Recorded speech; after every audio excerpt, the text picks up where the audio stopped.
আৰু আজি আমি সকলোৱে গম পাইছোঁ যে হাইস্কুল শিক্ষান্ত পৰীক্ষাৰ যি ফলাফল 2024 চনৰ আজি ঘোষণা কৰা হৈছে। তো এই ঘোষণাৰ ফলাফলত আমি দেখিছোঁ, আপোনালোকেও দেখিছে, ইতিমধ্যে গম পালে যে আমাৰ যি বিটিআৰ অঞ্চলত প্ৰমোদ বড়োৰ নেতৃত্বত যি এটা শিক্ষাক লৈ আমি যিখিনি মনোযোগ দি যিখিনি কাম কৰি আছোঁ, নিশ্চয় ইয়াৰ যি এটা ফল, এই ফলটো আমি পাবলৈ সক্ষম হৈছোঁ।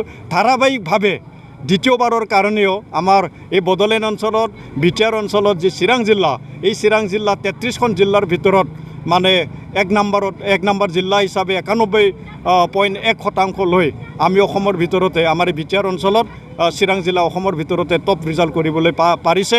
আৰু ইয়াৰ কাৰণে মই আমাৰ বিটিআৰ প্ৰধান সন্মানীয় প্ৰমোদ বড়ো ডাঙৰীয়া আৰু ইয়াত যিখিনি কৰ্মচাৰীসকল ইয়াত মানে পুৰা মানে য'ত পৰণাস্তি যিমানখিনি মানে প্ৰয়াস কৰি যিমানখিনি কাম কৰিলে, শিক্ষাগুৰুসকলক মই এই আপোনালোকৰ যি চেনেল, এই চেনেল জৰিয়তে মই তেখেতসকলক ধন্যবাদ জ্ঞাপন কৰিছোঁ।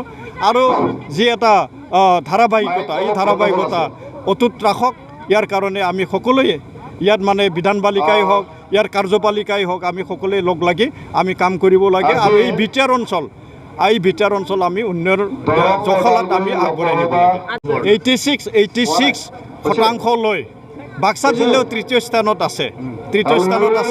তো মানে স্থান দখল কৰিছে। তো এইটোৱে মই কৈছোঁ যে আচলতে আমাৰ বৰ্তমান প্ৰমোদ বড়ো ডাঙৰীয়া বিটিআৰ প্ৰধান, তেখেতৰ নেতৃত্বত সঁচাকৈয়ে শিক্ষা দিশত যিমানখিনি উন্নয়ন হৈছে বা যিমানখিনি আগবাঢ়ি আছে, এইটো বহুত শলাগি ল'বলগীয়া। ইয়াৰ কাৰণে মই ধন্যবাদ জ্ঞাপন কৰিছোঁ।